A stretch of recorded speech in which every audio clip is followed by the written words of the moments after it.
예수님께서 산 위에서 가르치실 때 음욕을 품고 여자를 보는 것이 이미 마음에 간음하는 일이다. 그러니 차라리 오른눈을 빼는 것이 훨씬 낫다. 이렇게 말씀을 하셨습니다. 실제로 기독교 역사 중에는 이 예수님의 말씀을 실천하기 위해서 자기의 눈을 빼는 사람도 있었다고 합니다.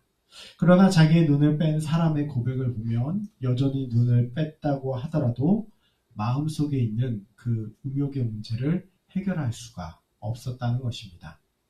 예수님의 말씀을 잘 지키기 위해서 스스로 자신의 눈을 빼버린 정도라면 그가 평소에 얼마나 예수를 잘 믿으려고 했는지 짐작할 수 있습니다.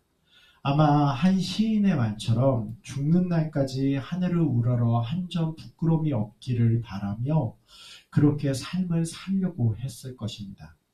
입으로만 예수 잘 믿는 척 하지 않고 삶으로 예수님 잘 믿는 척 하려 했을 것이고 하나님 보시기에 정직하려 했고 하나님 보시기에 올바른 자녀가 되려고 충성을 다했을 것입니다. 그런 열심을 가진 사람이 아니라면 스스로 자기 눈을 뽑을 일은 없기 때문입니다.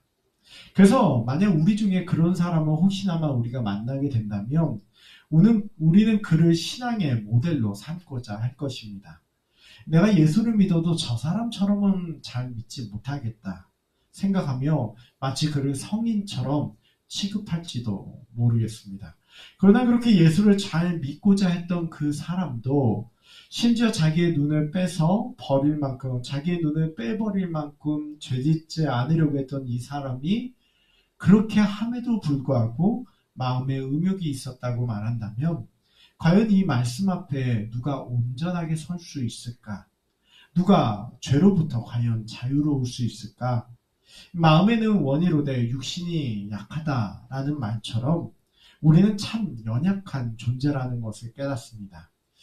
정말 예수를 잘 믿고 싶지만 그래서 죄에 있어서 한 점의 흠도 없이 깨끗하게 살아가고는 싶지만 우리는 조그만 자극에도 무너지고 우리는 그렇게 막 대단한 것도 아닙니다. 그냥 살짝의 그 건드려짐만으로도 넘어지는 게 우리이기 때문입니다. 입으로는 정말 예수 잘 믿는다고 말하려고 그리고 그렇게 하고 싶다고 말하지만 우리는 너무 쉽게 넘어지는 자들입니다. 흠이 많고 넘어지는 부족한 모습이 우리의 모습이라는 걸 우리는 인정하지 않을 수가 없습니다.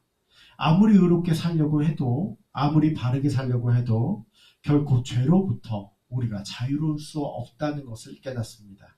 그래서 성령은 우리에게 이 사실을 말해주고 있습니다. 20절 말씀과 23절 말씀인데요.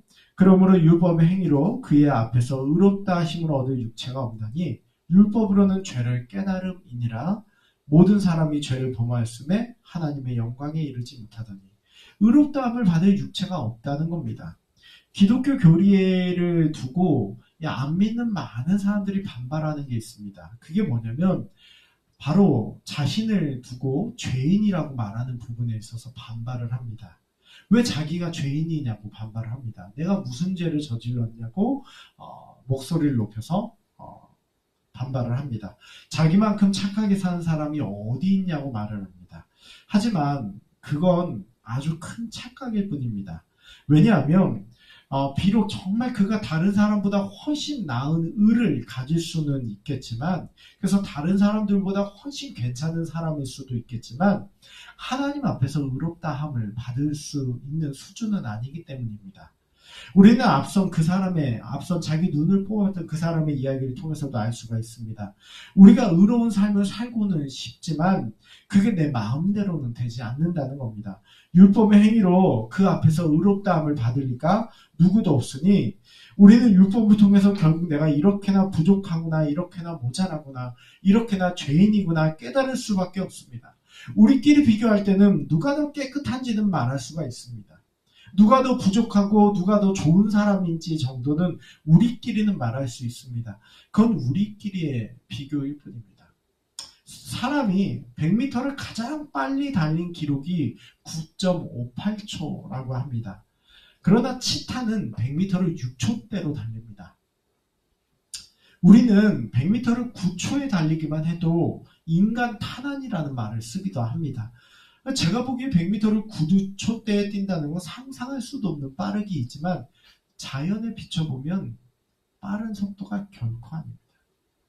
역도 선수들이 그 오랜 시간을 훈련해서 무거운 무게를 들어 올립니다. 우리는 그 사람이 정말 힘이 센 사람이라고 말합니다. 그러나 그 힘도 고릴라나 코끼리 앞에서 내세울 수 있는 게 아니고 자기의 몸무게에 비례해서 들어 올리는 무게 또한 개미에 비교할 수가 없습니다.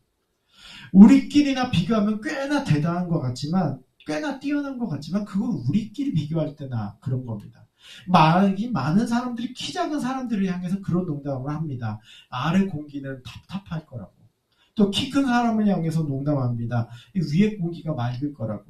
2m가 넘는 사람을 보고 키가 정말 크다고 말을 하고 그러고 있는데 혹시 10m나 되는 사람을 우리가 만난다면 키가 10m가 되는 사람을 우리가 만난다면 아마 괴물이라고 말을 할지도 모릅니다. 그러나 대기권에서만 보면 티도 안 납니다. 누가 더 큰지 누가 더 작은지 말도 못합니다. 우리끼리야 비교하면 누가 의인이고 누가 죄인인지 비교할 수 있지만 천지만물을 창조하신 하나님, 온 우주를 통치하시는 하나님 앞에서 누가 감히 자신이 의롭다라고 말할 수 있습니까? 누가 감히 자신의 강함을 말할 수 있습니까? 우리끼리 비교하면 대단하지만 하나님 보시기엔 다 거기에서 거기인 겁니다. 키가 2m 5cm인 사람이나 1m인 사람이나 저 위에서 보면 그냥 작은 사람일 뿐이에요. 사람의 행위로 하나님 앞에 옳다함을 얻을 수 없습니다. 그럼에도 불구하고 다른 종교는 마치 그게 가능한 것처럼 얘기합니다. 그렇게나 자기를 통제하면, 그렇게나 오랜 기간 수련을 하면 무언가 신적인 존재가 될 수 있을 거라고 생각합니다. 맞습니다. 그분들의 도덕성이나 그분들의 정말 온유한 모습들은 본받을 만합니다. 그러나 우리끼리 비교할 때 뛰어난 겁니다. 하나님 보시기에 대단한 건 아닙니다. 저는 오늘 말씀에서 너무나도 중요한 한 가지를 깨닫게 됩니다. 오늘 바울은 우리에게 얘기해줘요. 모든 사람이 죄를 범해서 하나님의 영광이 이룰 수 없는 그 죄인의 자리에 있다는 거예요. 아무리 뛰어나려고 해도 하나님 보시기에는 그 은은 내세울 게 없는 겁니다. 그런데 바울은 이 상황 가운데 이 한마디를 우리에게 전달해 줍니다. 바로 그것은 무엇이냐면 이제는 이라는 거예요. 이제는 율법에 하나님의 한 의가 나타났으니 율법과 선지자들에게 증거를 받은 것이라. 곧 예수 그리스도를 믿음으로 말미암는 모든 자에게 미치는 하나님의 의미 차별이 없느니라. 그 누구도 하나님의 기준 앞에는 의로운 이가 없는데, 그래서 하나님의 심판대 앞에 서면 그저 우리에게는 두려움과 절망 외에는 아무런 소망도 없는데, 성경은 우리에게 이제는의 소망이 생겼다고 가르쳐주고 있습니다. 곧 예수 그리스도를 믿음으로 말미암아 모든 믿는 자에게 미치는 하나님의 의미 차별이 없느니라. 우리끼리는 차별을 두게 되는 차이가 존재하지만, 우리끼리는 네가 더 크네 내가 더 작네 말할 수 있는 차이가 있지만, 하나님의 은혜는 그 모든 차이를 덮어버리고도 남을 모습이라는 거예요. 하나님의 심판대 앞에서 결코 의롭다함을 받을 수 없는 절망적인 상황에 놓여있는 우리에게 모든 것을 덮고도 남을 만한 은혜를 우리에게 이제는 주셨다는 것입니다. 바로 우리가 의롭다함을 받을 수 있도록 예수 그리스도를 우리에게 보내주셨다는 거예요. 예수를 믿는다는 건 무슨 말입니까? 바로 우리를 의롭다 하도록 우리의 모든 죄의 값을 친히 십자가에서 죽으심으로 치르신 예수님의 구원의 은혜를 받아들이는 것입니다. 그래서 바울은 24절과 25절을 통해서 이 은혜가 무엇인지를 잘 설명해 줍니다. 그리스도 예수 안에 있는 성령으로 말미암아 하나님의 은혜로 값없이 의롭다 하심을 얻은 자 되었느니라. 이 예수를 하나님이 그의 피로써 믿음으로 말미암는 화목제물로 세우셨으니 이는 하나님께서 길이 참으시는 중에 전에 지은 죄를 간과하심으로 자기의 의로우심을 나타내려 하십니다. 바울은 여기서 속량이라는 단어를 사용합니다. 속량이라는 말이 무엇인지 아십니까? 대가를 지불하고 노예를 자유케 할 때 쓰는 게 속량입니다. 노예 신분에 있는 이를 자유인으로 바꾸기 위해서 지불하는 게 속량입니다. 우리는 아무런 갚을 힘이 없는 죄의 노예인데, 죄 앞에서 우리는 벗어날 수 있는 힘이 없는데 예수님이 우리 대신 죄값을 치르시면서 우리를 죄인이 아니라 의인으로 만드셨다는 겁니다. 그래서 하나님 앞에 우리가 원수 사이가 아니라 화목한 관계가 됐다는 거예요. 그래서 화목제물, 바로 하나님과 우리 사이에 화목함을 주셔서 우리가 믿음으로 말미암아 의를 얻게 된 겁니다. 나의 똑똑함이 나의 구원에 무슨 도움이 됩니까? 나의 힘이 나를 의롭게 하는데 무슨 영향을 주겠습니까? 나의 행위가 어떻게 감히 하나님 앞에서 의롭다함을 받을 수가 있단 말입니까? 아닙니다. 내 것을 통해서는 하나님 앞에 설 수 있는 것이 하나도 없습니다. 오직 예수의 은혜뿐입니다. 그렇게 예수가 우리의 자랑이 됩니다. 그렇게 예수가 우리의 장점이 됩니다. 그래서 바울은 이렇게 고백합니다. 그런즉 자랑할 때가 어디냐? 있을 수가 없느니라. 무슨 법으로냐? 행위로라 아니라 오직 믿음의 법이로다. 우리에게 자랑거리는 오직 예수 그리스도입니다. 나를 사랑하사 자기의 몸을 버리신 예수밖에 없어요. 우리는 의롭게 살아야 돼요. 그러나 그 의로움이 나의 의로움을 증거하고 나의 의로움을 무기 삼으려고 무언가를 얻어내기 위한 증명으로 의롭게 사는 게 아니라 내 자랑 대신 예수 그리스도께서 기뻐하시는 삶을 위해서 이제는 의롭게 살려고 해야 되는 것입니다. 그렇게 사랑하는 성도 여러분, 예수를 자랑해야 됩니다. 그리고 하나님 앞에서 우리 바르게 살려고 해야 됩니다.